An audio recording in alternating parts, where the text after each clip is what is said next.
GhanaTourismFederation is urging government to take a second look at the closure of some leisure centers, including pubs and beaches. President Akufo-Addo over the weekend announced the closure of pubs, nightclubs and beaches to help curb the rising COVID-19 cases in the country. According to its Executive Secretary, Emmanuel Frimpong, the centers can operate with strict adherence to COVID-19 protocols so that they can stay profitable. He joins me now for more on this. Thanks for your time, Emmanuel. I want to begin first with your reaction to the current restrictions on operations of leisure centers. Thank you very much, Darrell, for having us. Well, it's kind of dicey because we are witnessing the upsurge of COVID-19. The numbers are actually going up. So we all have a role to play and to see how best we can curtail it, we can bring it down. But as we do that, we also have to look at how best we can do that whilst we also not destroying businesses, because that is the key. If you don't do it right, COVID will go and then we will have no businesses to run. Okay. And so I'm just wondering how your members are planning to stay profitable in the midst of these restrictions to stay afloat. I like the last word, to stay afloat, because staying profitable is out of the equation. Because right now, what they are thinking of is how to sustain their business, not even thinking of breaking even, but to sustain the business so that when things get better, then they can have business. So it's a matter of surviving right now. It's not even about making profit or breaking even. But how do you survive? How do you survive if you're not operating at all? I'm just wondering. Yes, that is where we are looking at opportunity to sit down with the government and look at how best we can come in between so that we don't close their businesses outright. If we close it, then tomorrow, if we open up, they won't have businesses. So we need to sit down and look at what are the modalities, what are the options left for us, because we believe that there are options. If we really want to look at how best these businesses should operate, we think there are options for us to do that. But we are not talking, we are not sitting down to look at the options available to us. What options would you recommend?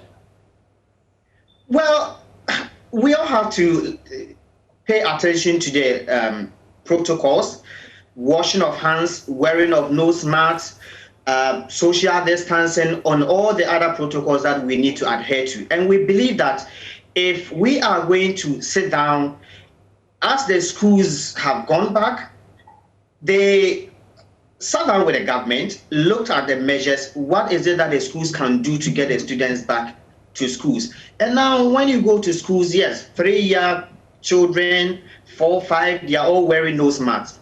How is it not possible for adults to wear nose masks, wash their hands at the cinemas, at the pubs? Is it not possible? It is possible. I've heard argument that it will be rather difficult for people to comply. For instance, if you go to the pub and people are drinking, it will be difficult to tell them to wear their masks, observe other COVID protocols. What do you think? It is an assumption. There is no science to it. It's just somebody sitting down to say that it will be difficult. How difficult? I don't know. Because if we have people who are observing and we have people who are supposed to make sure others are observing, and we have all these protocols in place, and people are aware that, look, if you don't adhere to the protocols, your businesses will be closed. They will be forced to do it. But if we sit down, we are not making any effort, we are just saying that people will just not obey. That one, we don't have anything to back it. We have nothing to back it. Okay. I don't know when you'll be called for a discussion, but are you going to make moves yourself? Yeah, we are making moves. We are making moves. We are doing everything possible to have a conversation and look at the realities on the ground. That is it possible to have some restrictions and get the businesses opened? We have to look at that. Other than that, tomorrow we'll all say that, okay, go back to your businesses, and there will be no businesses. Companies are closing down every single day. Every single day we have companies that are closing down. People are losing their businesses, and it is becoming harder and harder for people every single day. And that is not good for us. Well, anytime I get to speak with you, I bring up the subject about the World Bank grant and other stimulus package promised to the tourism sector. Are you making progress? Are we making progress? I'm not sure. What we have been told is that the Ministry of Tourism, Arts and Culture had a challenge with the World Bank, those who are supposed to make sure everything is in place. They had a challenge. They said they are working on it. We don't know how far they've gone. Unfortunately, as a private sector, we have not been involved. So they tell us they are working on it, and we don't know exactly what is going on. We are only hoping that very soon they will call us to the table and tell us exactly what is going on, what they've done. Are they disbursing the money? What are the modalities for anybody to apply? We don't know it yet. I'm hoping that Gatov catches the ear of the president and that you're called for a discussion.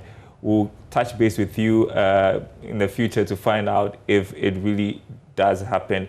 Thanks very much, Emmanuel Frimpong. He is the Executive Secretary of the Ghana Tourism Federation. Always a pleasure to talk to you.